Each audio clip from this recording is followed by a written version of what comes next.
She disappeared in 1988. No trace, no explanation.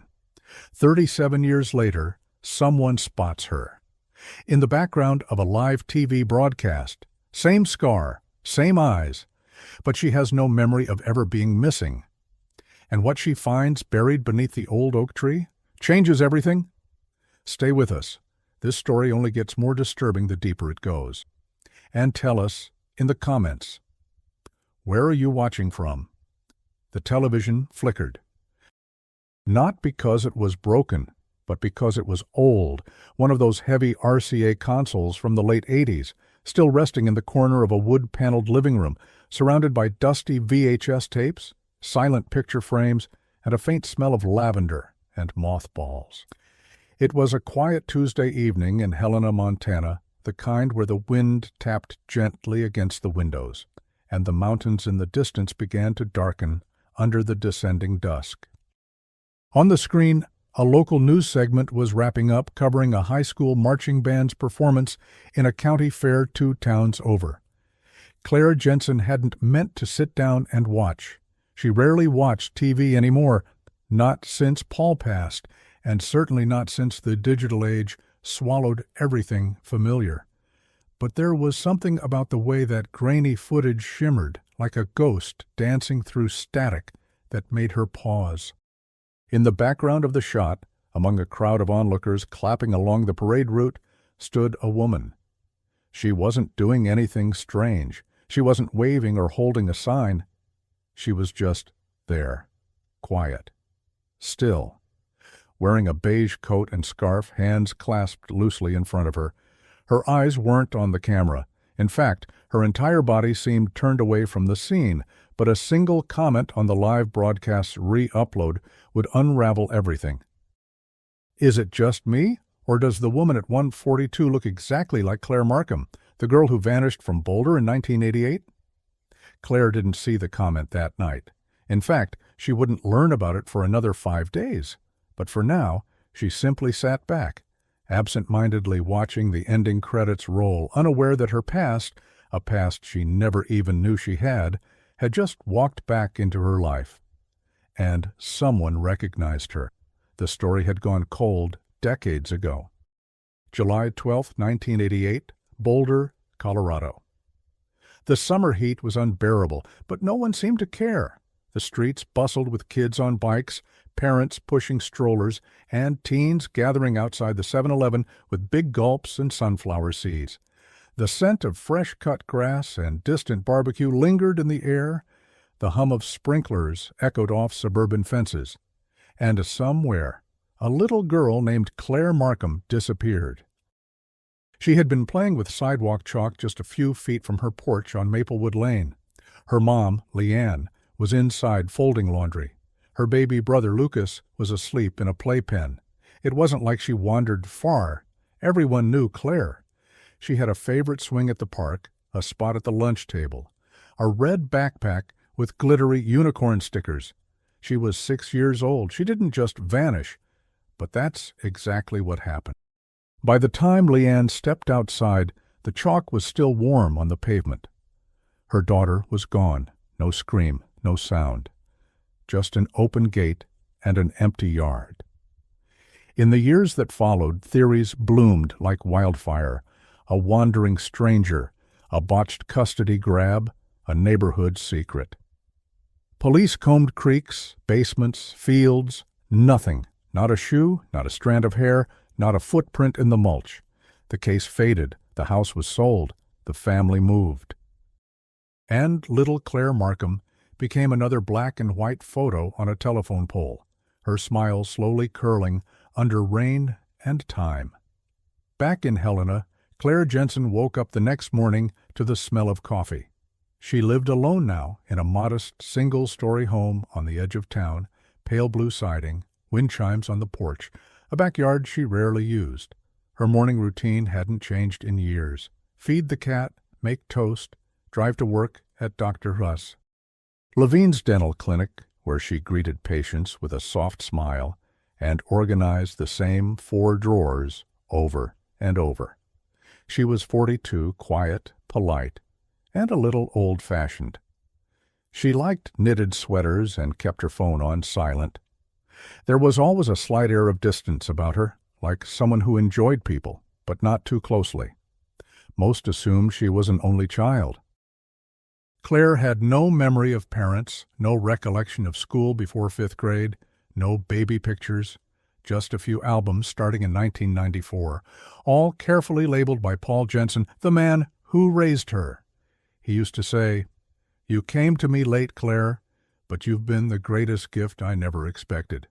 He never explained what he meant by "came to me late," and she never asked. That night, the VHS tape rewound. Claire had a habit, a strange one. She frequented local thrift shops looking for old tapes, home recordings, forgotten shows, anything labeled with a date. She liked the way time felt trapped inside them. She kept them on a shelf in chronological order, even if they made no sense together. A 1992 wedding in Arkansas, a graduation party in Idaho, a 4th of July fireworks show in Oregon. Sometimes she wondered if she appeared in the background of someone else's memory. Just once. But what she found that night wasn't from a tape. It was from her own living room. Scrolling through her email before bed, she noticed a new message in her spam folder. Subject line, "Please read. I think I know who you are." The body of the email was short, just a link to a local news video from 5 days prior, and one line, 142, "That's you. I was your neighbor in 1988. Her heart didn't stop, but it did skip, just a fraction of a second. Claire clicked. The video was grainy. A local reporter stood in front of a marching band narrating something about funding cuts, and behind him, blurred in the distance, stood Claire, the same coat, the same scarf, watching. She stared at herself, and then she saw the comment section. She had a scar on her left arm near her elbow. Look closely. Claire pushed back her sleeve. The scar was there, a small curved mark she always thought came from falling off her bike. But what if it didn't? The next day at work she couldn't focus. Every sound felt amplified. The buzzing of fluorescent lights, the hum of the dental tools, the ticking of the clock near the front desk. The name on her badge, Claire Jensen, suddenly looked fake, too neat, too decided.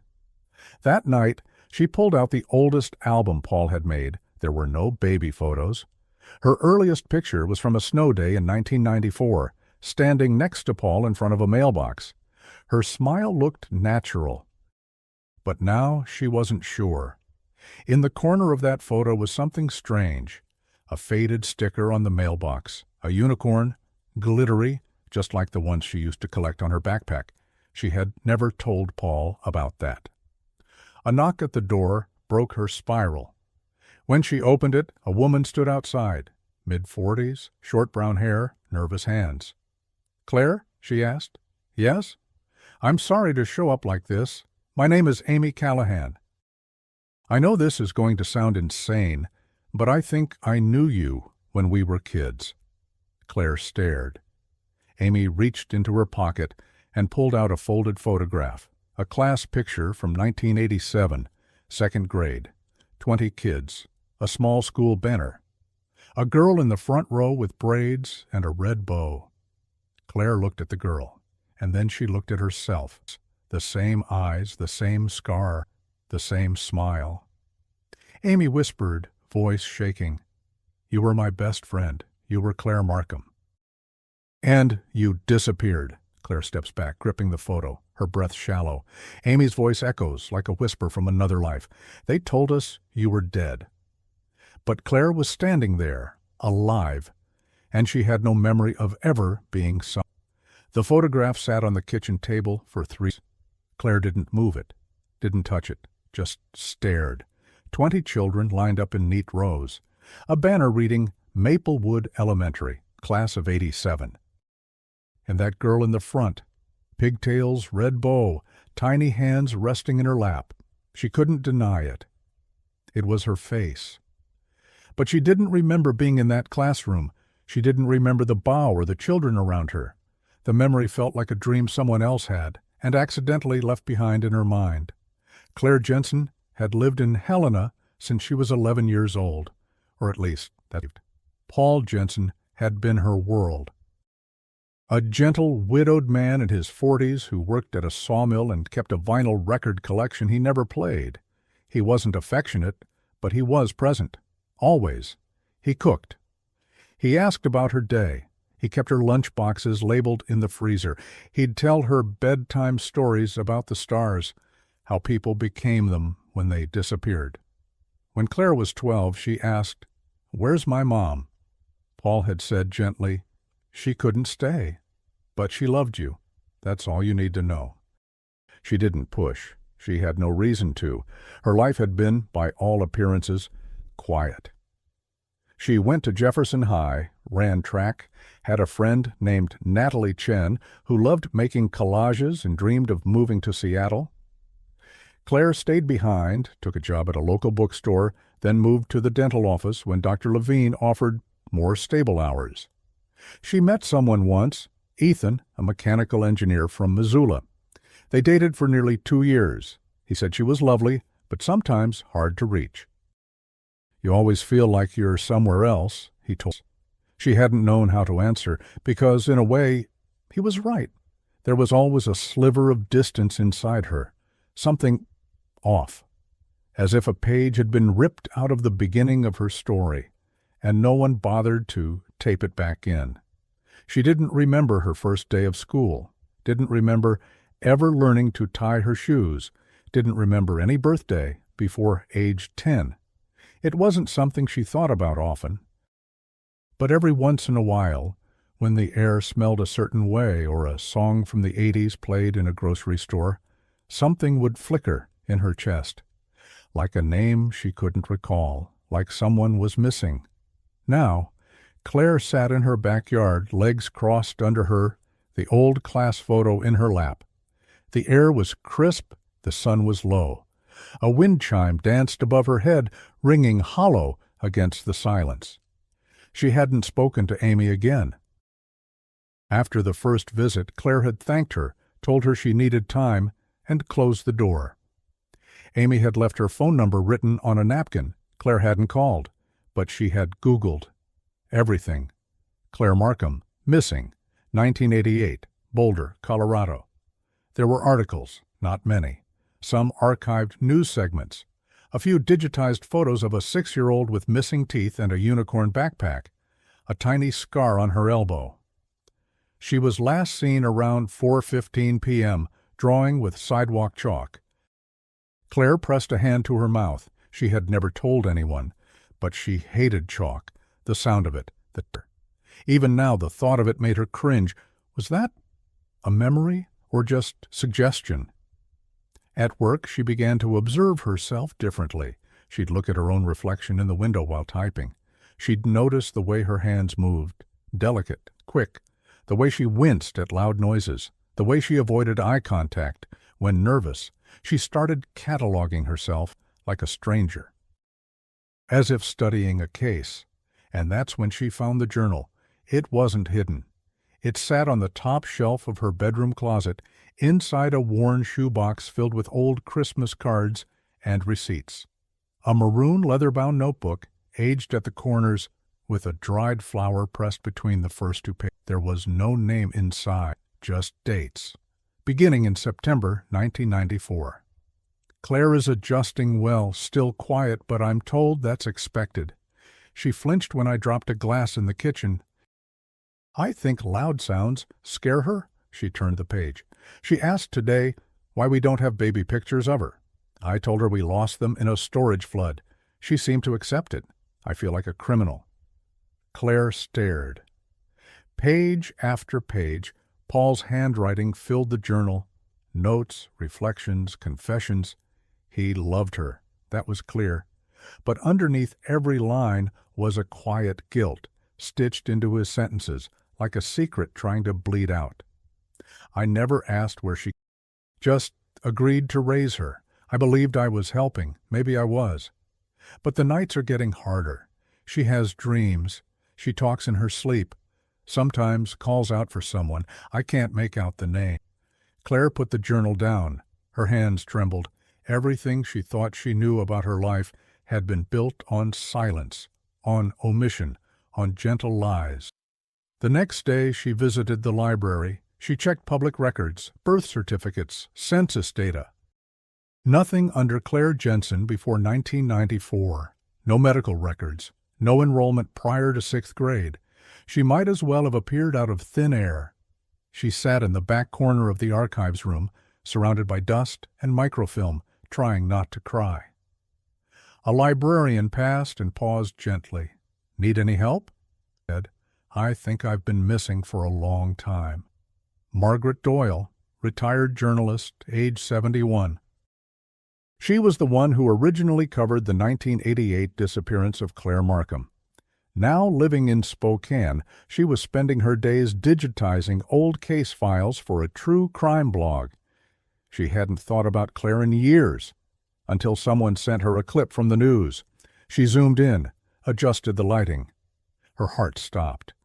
"She's alive," she whispered to herself. She dug out her old notes. Her own handwriting stared back at her.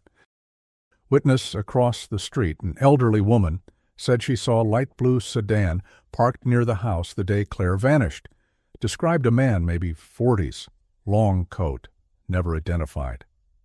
Margaret had followed that lead for months. No plate number. No one claimed to have seen the car. The investigation shifted to Leanne's ex-husband, a dead end, and eventually the world moved on. But Margaret never forgot that little girl, and now she was back. Margaret picked up the phone.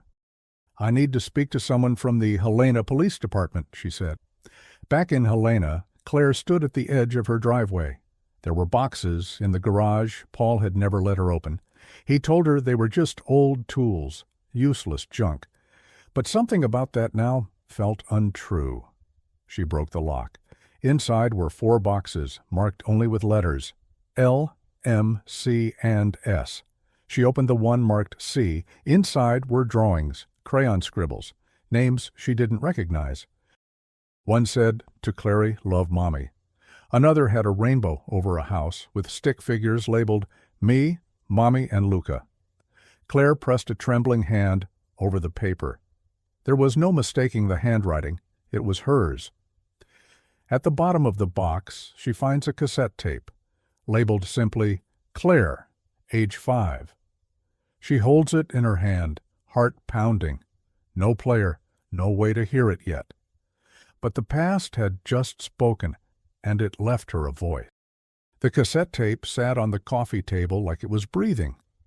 Claire stared at it for hours. There was no label beyond the faded handwriting. Claire, age 5. No year, no explanation, just her name. And a version of her that no longer existed, or perhaps had. The problem was, she didn't own a tape player. No one really did anymore, except maybe at the thrift shop. She drove across town to a second-hand store called Whistle Stop Treasures, tucked between an auto parts shop and a shuttered diner. The place smelled like mildew and lemon oil. Rows of old electronics lined one wall, radios, clocks, TVs with missing knobs. She found a dusty cassette player buried under a stack of rusted alarm clocks. It cost $6. The old woman at the counter looked up. "Haven't sold one of those in years," she said. "Funny little thing to be drawn to." Claire offered a nervous smile. "I guess I'm trying to remember something."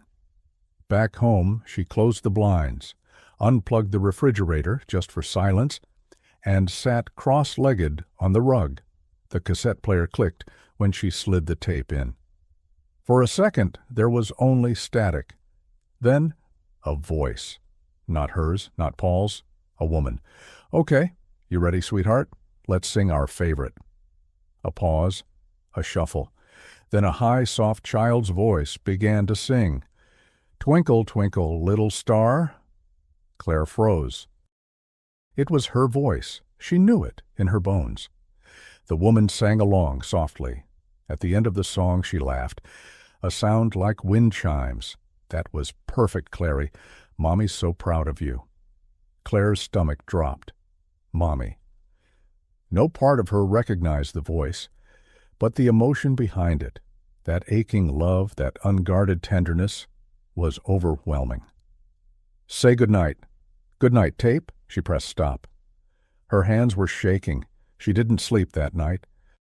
Instead, she played the tape over and over until the batteries died, the song, the laughter, the goodbye.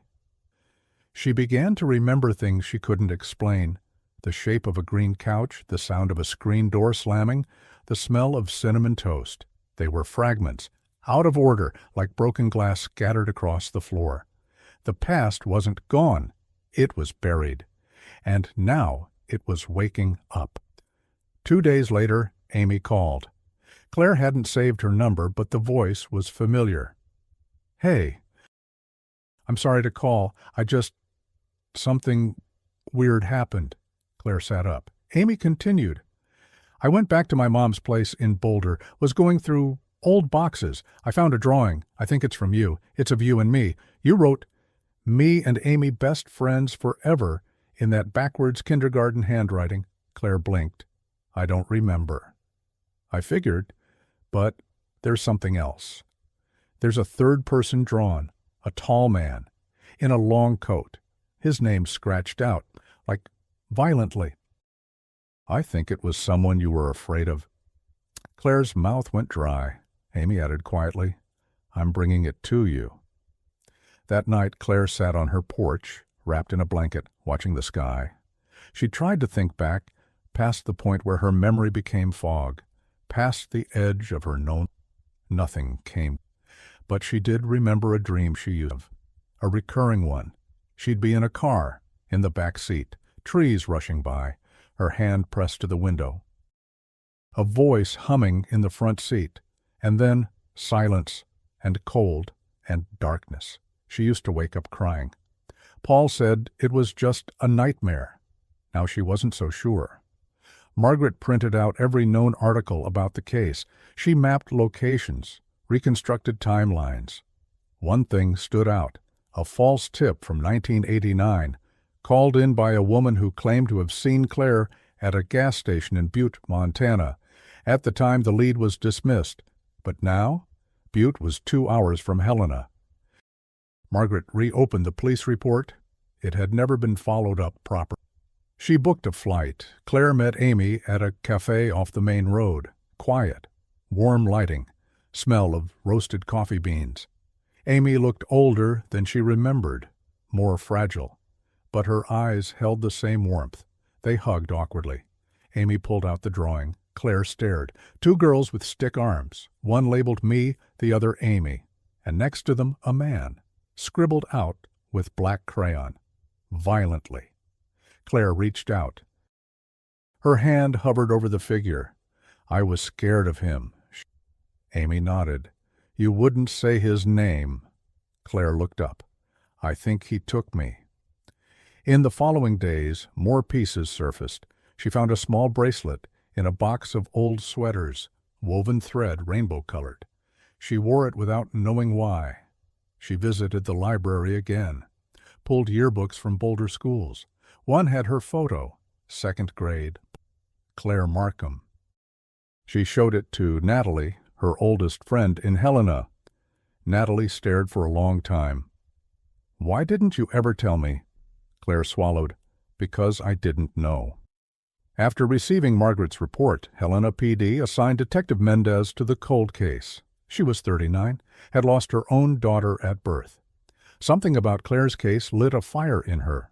She visited Claire, took a statement, watched her carefully. "Do you remember the name Paul Jensen?" Claire nodded. "He raised me." "Do you know how he came to have custody?" "No, he just always had me." "There are no adoption records, no transfers, nothing legal." Claire felt her chest tighten. Then Rosa asked, "Did Paul ever talk about someone named Lyle?" The name hit her like a brick. She didn't know why, but something inside her flinched. She said quietly, "It sounds wrong." That night someone left something in her mailbox, an envelope, no return address. Inside, a photograph, black and white. A young woman, maybe 20s, holding a baby. On the back, scribbled in fading pen, Leanne and Claire, 1982. Claire collapsed into the porch chair. That was her mother. That was her. And someone had been watching her long enough to deliver proof. The next day, she found the basement door open. She never used it. It was where Paul kept old furniture and tools. She descended the stairs slowly. The air smelled of earth and rust. In the far corner, under a tarp, she found a suitcase. Not modern. Brown leather, scuffed. She opened it. Inside, a faded baby blanket, a music box shaped like a unicorn, a child's shoe, a worn page from a book titled The Story of You. She opened it. On the first page, "This book belongs to Claire Markham." A sudden noise upstairs, a door creaking shut. Claire freezes. She isn't alone. Claire didn't move for a long time. The creaking sound upstairs had vanished, but her body remained still, crouched beside the suitcase in the basement, breath held, every hair on her arm raised. She waited. Nothing. No voice, no footstep, no shadow under the door. Maybe it was the wind, She grabbed the suitcase and quietly ascended the steps, locking the door behind her. The house felt smaller now, like it was keeping secrets in its walls. She placed the suitcase by the couch on the floor, arms wrapped around his, as the early evening light dimmed across. She didn't sleep that night. Instead, it played a lullaby, soft, off-key. Claire's eyes welled. Somewhere in her bones, she remembered this song, not just the tune, but the way it felt when someone else turned the key, when warm hands tucked her into bed. She hadn't known she missed it. Now she could barely breathe through it. The next morning she called Amy. "I need you to come over." Amy arrived within 30 minutes. Her face was pale but resolute. Claire showed her the music box, the baby shoe, the book with her name. Amy sat slowly. "You're her. You really are." Claire said nothing. Amy looked around the room like seeing it for the first time. This house, it's quiet. It always was. Amy leaned forward. "What do you want to do next?" Claire looked down. "Find out who took me." Detective Rosa Mendez arranged a formal interview the following day. She brought a small recorder, a notepad, and a soft tone. "Do you feel safe here, Claire?" Claire paused. "I don't know any more." Rosa nodded. "I believe you were taken. The challenge is proving it." "Your Social Security number was issued in 1994. That's when Paul first enrolled you in school. Prior to that, there's nothing. No medical history. No fingerprints." Claire nodded. "That yearbook photo, second grade, 1987, is our strongest lead. It places you in Boulder, alive, before you became Claire Jensen." Rosa continued, "But here's the thing. We found a police report from 1988. A neighbor on Maplewood Lane claimed they saw a blue sedan idling for hours near the Markham house. Inside it, a man matching Paul Jensen's description." Claire froze. She whispered, "Are you saying Paul took me?" Rosa didn't answer directly. "We're not sure if he was working with someone, or if he was manipulated himself, but someone altered your records, Claire. Someone erased you." Claire's hands gripped the armrest. "He was kind to me." "I don't doubt that," Rosa said, "but kindness doesn't erase guilt." Margaret Doyle landed in Helena 2 days later. She met Claire at a small diner. The journalist looked tired, a woman who had spent a lifetime chasing shadows. Claire ordered coffee. Margaret didn't touch hers. "I kept all my notes," she said, "every page." She pulled out a binder, yellowed, cracked at the edges. Inside were dozens of printed articles, hand-scribbled timelines, Polaroids. Claire flipped to a page marked "Leads Dismissed." There it was again. Butte, Montana, 1989. Gas station sighting. "There was a woman who reported seeing a girl that looked like you," Margaret said, holding hands with a man in a coat. She said the child looked numb, like she'd been told not to speak. Claire swallowed hard. What about them? I'm always in the back seat, watching trees go by. I never talk, I never move. Margaret leaned in. You remember, Ted. Not exactly, but maybe my body does. They drove to Butte together that weekend. Margaret wanted to see the gas station, now a derelict building, long since abandoned. Claire walked the cracked pavement slowly. Something about the place felt familiar. The angle of the street, the low roof, the shape of the parking lot. She stood by an old soda machine and closed her eyes, and suddenly it hit her, a flash, a memory. She was 5, standing here, holding a man's hand, her thumb in her mouth, a car engine running. She turned toward him, and his face wasn't Paul's. It was someone else. Brown eyes, heavy coat, stained fingertips. Claire gasped, stepping back. Margaret caught her. What is it? I don't think Paul was the one who took me. Back in Helena, Claire told Rosa everything. I saw his face, she said. It wasn't Paul. I think Paul got me after. Rosa nodded slowly. That lines up with what we're learning. She opened a new file. There was a man named Lyle Craddock, former social worker, had multiple accusations of misconduct in the late 80s, no convictions. Then he disappeared from the system in 1991. Claire blinked. Lyle, that's the name you asked me before. Rosa confirmed. He was seen in Boulder during the time you went missing. He worked for a private agency that handled child welfare transfers, but the agency shut down under suspicion of forging placement documents. Claire's mouth went dry. You think he sold me? We can't prove it, Rosa said, but there are records that someone filed fake custody papers under the name Paul Jensen in late '88. Handwritten, no notary, no court seal. Claire's voice cracked. So, Paul may not have known? Rosa hesitated. I don't know what Paul believed. But the version of you he raised was erased.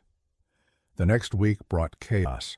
Claire's name trended briefly on local news after a leak. Missing girl from 1988 may have been found alive in Montana. Old neighbors in Boulder came forward. Some swore they remembered her. Others doubted. Reporters called. Claire stopped answering her phone. She closed her blinds again, wore sunglasses to the grocery store. Started having dreams.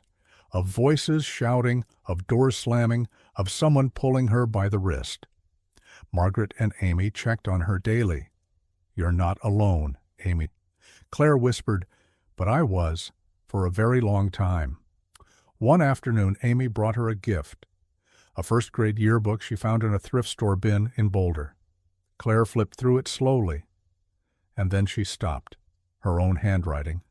Claire Markham. I want to be a singer when I grow up. Her eyes filled. She didn't remember writing it, but it was her dream. She used to sing in the bath, in the yard, on swing sets. Paul had always told her she had a quiet voice, maybe because he never wanted her to raise it. That evening, Margaret received a package in her hotel room. No return address.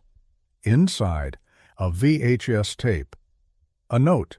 You're not the only one who kept receipts. It showed an old news segment, never aired. A young Margaret interviewing a Boulder police officer in 1989. In the background, someone is loading boxes into a sedan. A little girl sits in the back seat. Margaret gasped. Claire stared. It's me, she whispered. Then Margaret froze the frame. Next to the sedan, a man, thick coat, brown hair, clipboard in hand. She pulled a photo from her binder. Same man, Lyle Craddock. They had him, sort of. He was real, connected, still unpunished. Rosa issued a formal investigation notice. The state began combing through defunct agency files. And Claire? She sat on her porch and watched the rain. She was exhausted. So much of her life had been built on shadows. Now, one by one, the lights were flickering on, but the image wasn't clear yet. It never had been. Claire receives a letter. No stamp, no return address. Just one line typed, "She's still alive. If you want the truth, go to the place with the unicorn. Claire's hands tremble, and her memories snap back. The drawing, the blanket, the music box, the unicorn. The envelope sat on the kitchen counter, unmarked, clean, no handwriting, no post. Just that single line, printed on plain paper. She's still alive. If you want the truth, go to the place with the unicorn. Claire stared at it for nearly an hour. She didn't know who had sent it, but she knew what it meant. The unicorn, the music box, the blanket in the suitcase, the stickers on her childhood backpack. Unicorns weren't just a childhood fixation. They were a pattern, a hidden thread sewn through the fragments of her past, and one place above all echoed that memory, the old family home in Boulder. She hadn't returned there since she disappeared. The house on Maplewood Lane had been sold long ago, renovated, painted over, but the land remembered. The ground kept things. Claire packed a small bag and called Amy. "I need to go to Boulder," she said. Amy didn't hesitate. "I'm coming with you." They drove overnight, the silence between them heavy but safe. Claire stared out the window, watching the trees blur by, a heart pounding with every mile. Something stirred in her, a sensation that was not memory, but muscle. By dawn, they pulled onto Maplewood Lane. The house was still there, smaller than she remembered. Or maybe she had just grown. A white fence now wrapped the yard. The porch had new steps, but the bones of the place were the same. Claire stepped out of the car and stared. It felt like walking into a ghost. The current owners were away. Margaret had called ahead, arranged a brief visit under the pretense of writing a historical piece. The realtor had left the key under the mat. Claire stepped through the front door like crossing a time portal. The living room, once filled with toys and laughter, was cold and bare. She moved slowly, hand brushing the wall. Amy stayed near the door. Claire walked into the hallway. To the room on the left, a bedroom. She opened the closet. The walls were faintly scratched, as if someone had once dragged their nails across them, again and again. At the back corner, near the floorboard, she found something wedged in the crack. A beaded bracelet, pink and purple, threadbare, tiny. She pressed it to her lips. Outside, the backyard was overgrown. The swing set was gone. But one thing remained, an old oak tree near the fence. Something in Claire's chest pulled her toward it. She knelt at the base. The soil was soft. She dug with her bare hands. 6 inches down, her fingers struck something solid, a tin lunchbox, rusted, bent. She opened it. Inside, a drawing, faded but legible, of a woman and a child. "Mommy and Me." A photo of Claire, aged 5, in a pink dress. A small, curled letter in a child's handwriting. Claire unfolded it. "If someone finds me, please take me back to my mom. She has the pink house. I miss her." Her breath hitched. Amy sat beside her. "Oh my God," she whispered. Claire nodded. "I wrote this." Back at the motel, Margaret was waiting. She had news. She pulled out a manila folder and spread the contents across the bed. "Claire, this is Lyle Craddock. Newspaper articles, arrest records, mugshots. He was arrested in 1991 for child endangerment in another state. Charges dropped. Disappeared again." Claire stared at the photos. "That's him," she said. "He worked with multiple underground networks," Margaret continued. "They posed as private adoption agencies. They moved children like freight." Amy's voice trembled. "So, Paul Jensen?" Margaret sighed. "He was one of the buyers." Claire's stomach turned. "No," she said quietly. "He wasn't like that. He was kind. He didn't hurt me." Margaret looked at her, gentle but firm. "Kindness doesn't erase complicity." The next day, Detective Rosa Mendez arrived in Boulder. She had traced Lyle's last known location, a trailer on the edge of town. Vacant, condemned. But inside, she found a box of files left behind, and in one file, a document labeled Claire M., hold for private arrangement, 1288. It included a forged birth certificate, a falsified custody transfer form, a photo of Claire at age 6, Staring blankly at the camera, Rosa called Claire immediately. "This proves it," she said. "You were sold." Claire sat in silence, tears streaming down her face. She was a child, a living, breathing child, and someone had put a price on her. Then came the twist no one expected. The medical examiner's office in Boulder reached out. A woman named Leanne Markham had submitted a DNA test the year prior after seeing an online cold case documentary. She claimed she believed her daughter might still be alive.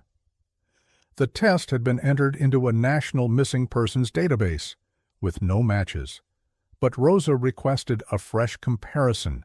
Now, with Claire's recent DNA profile, the results arrived 3 days later. 99.99% match. Claire Markham had been found, and her mother was alive. Claire didn't know how to feel. She sat in the dark motel room, the envelope in her hands. Amy paced quietly nearby. "I should be happy," Claire whispered. "You're allowed to feel everything," Amy said. "I don't remember her." "You don't have to," Amy said. "She remembers you." The meeting was arranged at a local church in Boulder, neutral, quiet, safe. Claire arrived first, her hands shaking, heart pounding against her ribs. Then the door opened. Leanne, older now, wrinkles at the corners of her eyes, but the same nose. Claire stood up.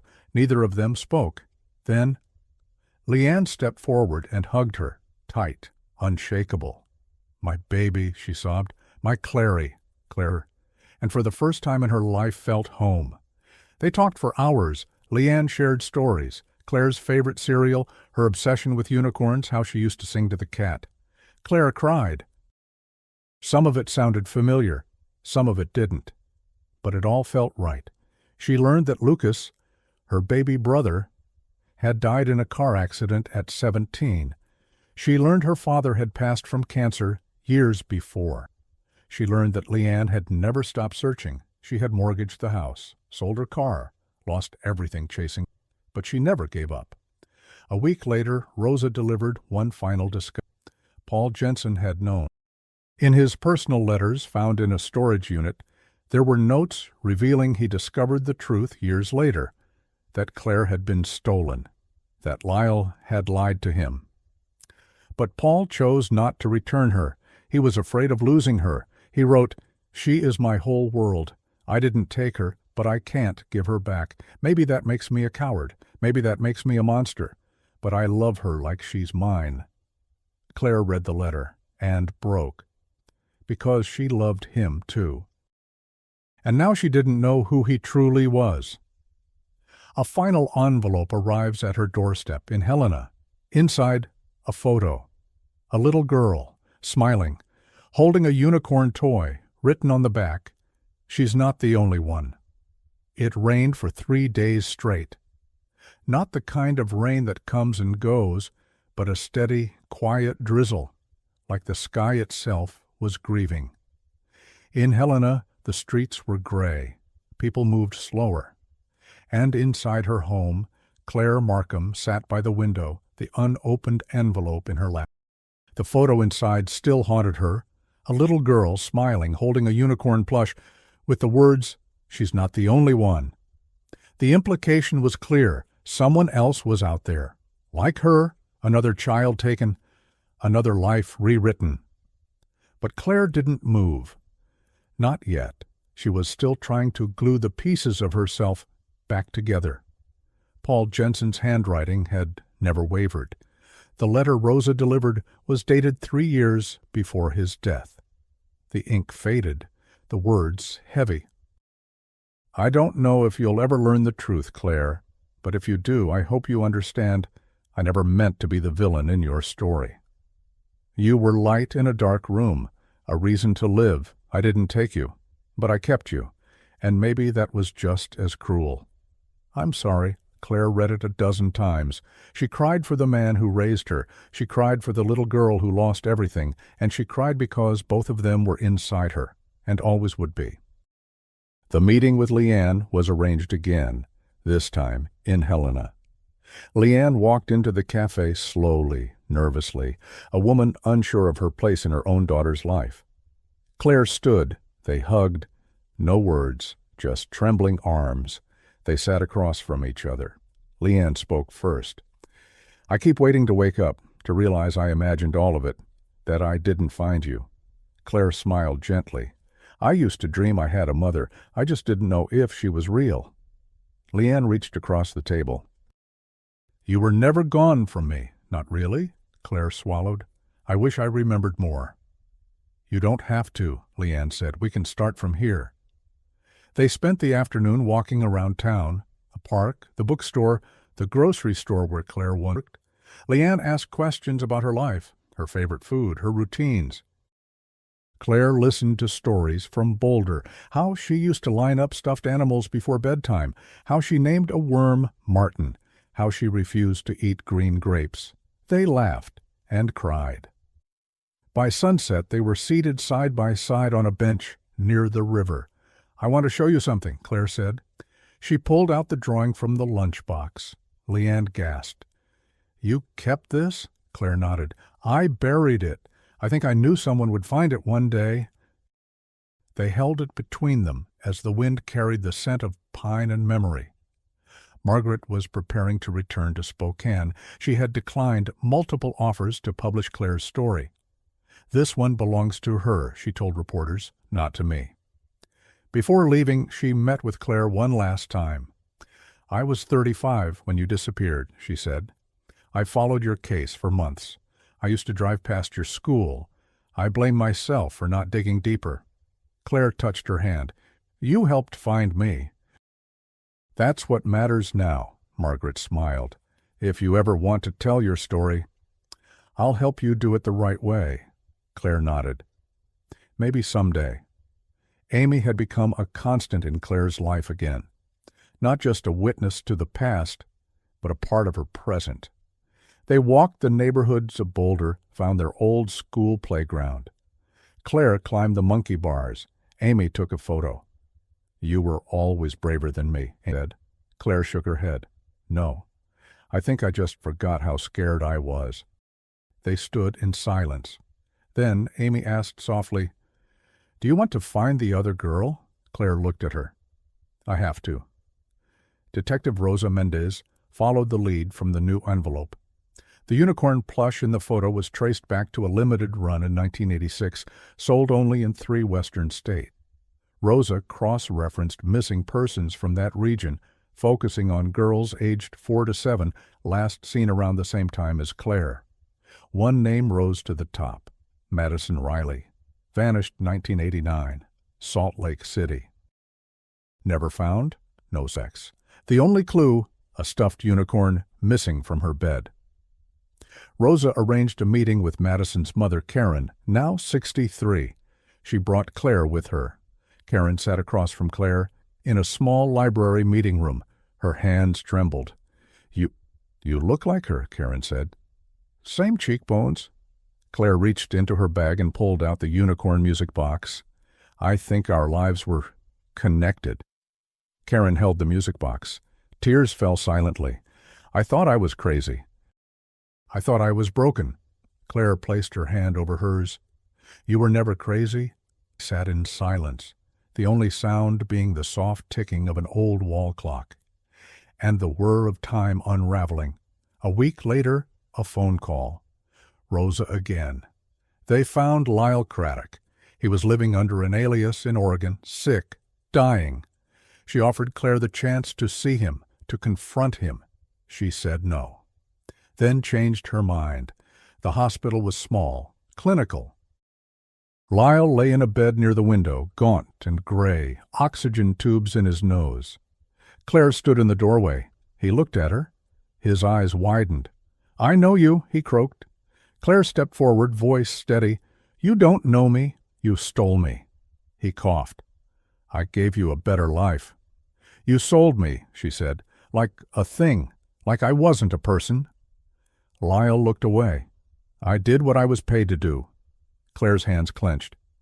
"You ended lives." He didn't respond. Claire stepped closer. "I'm not here for revenge. I just want you to know I remember now. I remember your voice. I remember your car. I remember being afraid of you." He closed his eyes. "I'm sorry." Claire leaned in. "Not enough." She turned and walked away. Back in Helena, she sat with Leanne under the same oak tree from her backyard. A new drawing lay in Claire's lap. But this time, she had drawn herself, whole, surrounded by the people who made her who she was. Paul, Leanne, Amy, Rosa, Margaret, and herself. In the center, smiling. Amy hands her a note found tucked inside an old book from their childhood. The note is written in Claire's handwriting, age 6. "If I forget who I am, please help me remember." Claire holds it to her chest and whispers, "I remember now." Winter came early in Helena that year. The first snowfall settled over the streets like a hush. Soft, slow, deliberate. The kind of snow that reminded people to stop, to breathe, to remember. Claire Markham, once Claire Jensen, walked through the quiet street wrapped in a long brown coat, scarf tucked around her neck. In one hand, she carried a package. In the other, a photo. The photo. Her, as a child, holding a unicorn plush, smiling at something out of frame. She had stared at it for weeks, not because of what it showed, but because of what it meant, that she wasn't the only one. She visited Rosa at the police station that morning. They sat across from each other in a break room that smelled faintly of burnt coffee and disinfectant. "There are more," Claire said. Rosa nodded. "We believe Lyle Craddock worked with at least 2 other men, maybe more. We've found connections to 3 other undocumented placements." Claire swallowed. "What happens now?" "We open the cases, we notify families, we investigate." Claire took a deep breath. "Let me help." Rosa tilted her head. "You don't owe anyone that." Claire smiled. "But I remember what it's like to feel lost." That night, Claire stood in front of a classroom. The local community center had asked her to speak. Word had spread. The girl who was missing, found again. A miracle, some said. A headline, a human interest story. But Claire wasn't there to be anyone's headline. She stood beneath fluorescent lights, paper shaking slightly in her hands, and said, "I don't remember everything. I may never remember it all. But I remember who I am now. And I remember who loved me," she paused, "and who didn't." Then soft applause. A few tears. A teacher in the crowd whispered, "She's a survivor." Back home, Leanne stayed for the holidays. They made cinnamon toast the way Claire used to love it. Extra butter, no crust. They put up a Christmas tree for the first time together in over 30 years. Amy joined. Margaret sent an ornament shaped like a pen. Rosa dropped off cookies. Even the librarian from the archives stopped by. It was imperfect and beautiful.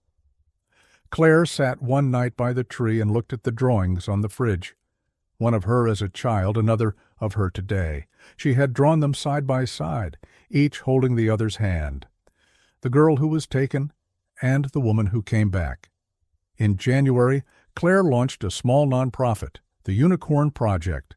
It helped connect families of missing children to private DNA services, legal guidance, and trauma support.